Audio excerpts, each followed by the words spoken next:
FIFA world কাপের বিশ্বকাপ 2024-এর semifinal শুরু এবং শুরুর মুহূর্তে কিন্তু আজকে ফ্রান্স এবং স্পেনের ম্যাচ দিয়ে শুরু হয়েছে। তবে বাংলাদেশের যে ফুটবল প্রেমী দর্শকরা তারা কিন্তু দেখতে পাচ্ছি যে আজকেও ঢাকা বিশ্ববিদ্যালয় টিএসসির যে পায়রা চত্বর রয়েছে সেখানে কিন্তু হাজার হাজার ফুটবল প্রেমী দর্শক যারা রয়েছে তারা কিন্তু উপস্থিত হয়েছে।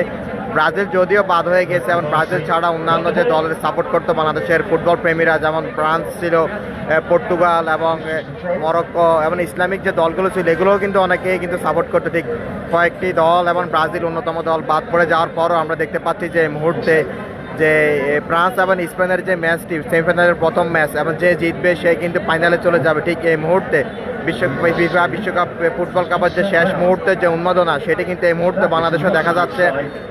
তবে আর্জেন্টিনা দলটি রয়ে গেল, ঠিক ফুটবল প্রেমীরা কিন্তু খেলা দেখতে এসেছেন। তবে আজকে অনেকেই কিন্তু দেখতে পেয়েছি যে আমরা আর্জেন্টিনার জার্সি তারা পরে এসেছেন। তবে আর্জেন্টিনার সমর্থক যারা তারা কিন্তু প্রত্যাশা করছেন যেহেতু স্পেন এবং ফ্রান্সের সাথে খেলা চলছে যেন স্পেনের সাথেই এই দলটির মুখোমুখি হয়। তবে যে খেলার ফুটবল বিশ্বকাপের যে আলোচনা সেটির মধ্যে কিন্তু ফ্রান্স অত্যন্ত একটি দুর্দান্ত একটি দল এবং তারা তাদের পারফরমেন্সের খেলা দিয়ে থাকে। তবে আজকে যে খেলাটি হচ্ছে স্পেন এবং ফ্রান্সের সাথে, তবে এই মুহূর্তে আমরা দেখতে পেলাম যে একটি গোল ইতিমধ্যে স্পেনকে ফ্রান্সকে দিয়েছে স্পেন এবং বলা যায় যে 1-0 গোলে এগিয়ে আছে স্পেন এবং নিশ্চিত তাদের যে খেলাটি এবং সেটি কিন্তু তারা খেলার জন্য এবং খেলে যাচ্ছে। এবং বাংলাদেশের যে ফুটবল প্রেমী দর্শকরা তারাও কিন্তু এই মুহূর্তে খেলাটি উপভোগ করছে ঢাকা বিশ্ববিদ্যালয় টিএসসির এই যে পায়রা চত্বরে। আমরা দেখতে পাচ্ছি যে পুরো এরিয়া কিন্তু কানায় কানায় পরিপূর্ণ এবং হাজার হাজার ফুটবল প্রেমী দর্শকরা কিন্তু এই জায়গাটির মধ্যে উপস্থিত হয়েছে। এবং ব্রাজিল সমর্থক যারা তারাও কিন্তু খেলার শেষ মুহূর্তে কিন্তু তারাও ফ্রান্সকে বেছে নিচ্ছে এবং তারাও কিন্তু এই জায়গাটির মধ্যে উপস্থিত হয়েছে। আমরা দেখতে পাচ্ছি যে অনেকেই ব্রাজিলের জার্সি পরে এসেছেন এবং আর্জেন্টিনার জার্সি পরা অনেক সাপোর্টারকে আমরা দেখতে পাচ্ছি, যেহেতু আর্জেন্টিনা দলটি সামনে তাদের খেলা রয়েছে সেমিফাইনাল এবং সেমিফাইনাল জয় হলে পরবর্তী ধাপ তাদের ফাইনাল। এবং 2022 সালের ফুটবল বিশ্বকাপে কিন্তু তারা চ্যাম্পিয়ন হয়েছিল, ঠিক সেই চ্যাম্পিয়নের ধারাবাহিকতা কিন্তু তারা ধরে রেখেছে। অন্যদিকে ব্রাজিলের প্রতি ব্রাজিল সমর্থকদের যে প্রত্যাশা ছিল সে প্রত্যাশার আশা কিন্তু শেষ হয়ে যায়। কিন্তু এখন এই মুহূর্তে ব্রাজিল সমর্থকরা কিন্তু এখন অন্য দলকে তারা বেছে নিচ্ছে এবং সেই দল সাপোর্ট করে কিন্তু তারা এই জায়গাটির মধ্যে অবস্থান করছে। তবে আমরা দেখতে পেয়েছি যে তারা ব্রাজিল সমর্থকরা এই মুহূর্তে ফ্রান্স দলকে কিন্তু তারা সাপোর্ট করছে এবং ফ্রান্স যখন কাউন্টার অ্যাটাকে যাচ্ছে বা স্পেনের দিকে অ্যাটাকে যাচ্ছে ঠিক সেই মুহূর্তে আমরা দেখতে পেলাম যে ব্রাজিল সমর্থকদের জার্সি পরিহিত যারা আছে তাদের সেই উন্মাদনা এবং আনন্দ উচ্ছ্বাস ফুটে ওঠে।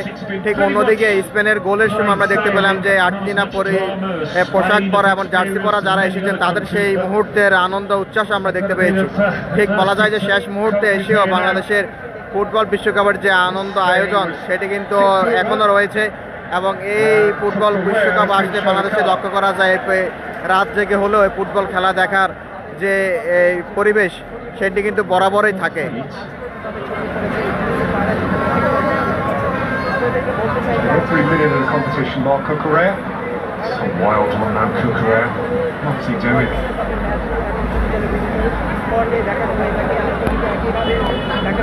এবং বিশ্বকাপের শুরুর মুহূর্ত থেকে কিন্তু ডিজিটাল জায়ান্ট স্ক্রিনে বিভিন্ন জায়গায় ফিফা 2024 বিশ্বকাপ ফুটবল ম্যাচগুলো দেখানো হতো এবং আমরা দেখতে পেয়েছি যে ঠিক সেই মুহূর্তে ব্রাজিল আর্জেন্টিনার সমর্থক যারা ছিল তারা কিন্তু প্রত্যেকেই যে একে অপরের খেলা যখন হতো তখন তারা খেলা দেখতে আসতো।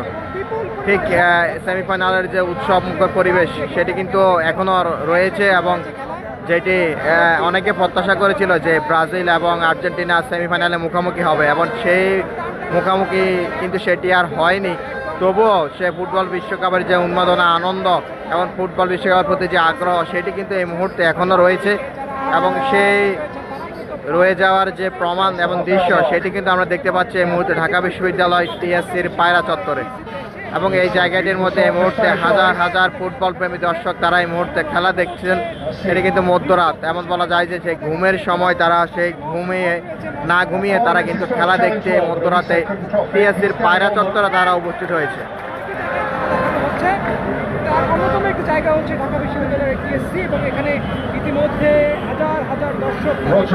আমরা এতক্ষণ আসলে সরাসরি যুক্ত ছিলাম ঢাকা বিশ্ববিদ্যালয়ের পায়রা চত্বর থেকে, যেখানে সেমিফাইনালের প্রথম যে ম্যাচ ফ্রান্স এবং স্পেনের প্রথম ম্যাচটি সেটি কিন্তু দেখানো হচ্ছে এবং সেখান থেকে দেখাচ্ছিলাম ফুটবল প্রেমী দর্শকদের বর্তমান চিত্র। তবে 1-0 গোলে এগিয়ে গিয়েছে স্পেন এবং সেটি কিন্তু পেনাল্টির মধ্যে সেই গোলটি দিয়েছে স্পেন। এবং অন্যদিকে কিন্তু আমরা দেখতে পাচ্ছি যে ফ্রান্স তাদের বরাবরের মধ্যে দুর্দান্ত যে খেলা আছে কিন্তু তারা গোল করার চেষ্টা করছে, তবে স্পেনের ডিফেন্স শক্ত হওয়ার কারণে সেইভাবে কিন্তু তারা গোল দিতে কিন্তু এখন পর্যন্ত তারা সুযোগ কিন্তু তারা পাচ্ছে না। তবে স্পেনে একটি গোল দেওয়ার পর আমরা দেখতে পেয়েছি যে স্পেনের ভিতরে কিন্তু তাদের সেই খেলার আত্মবিশ্বাস এবং খেলা দুর্দান্ত আকার খেলা কিন্তু সেটি কিন্তু আবার বেড়ে গিয়েছে।